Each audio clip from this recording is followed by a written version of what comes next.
সেই কবে সোনার কেল্লার অভিযানের কথা পড়েছিলাম বইয়ে।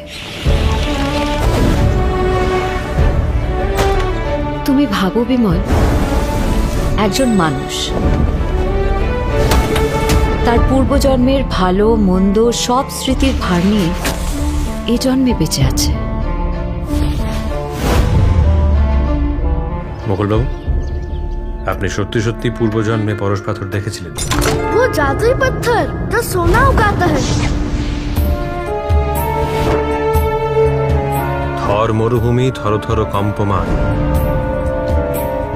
রাজস্থানে আরো বেশি রক্তপাত হওয়ার আগে আমাদের সেখানে গিয়ে পৌঁছতেই হবে মুকুলবাবু।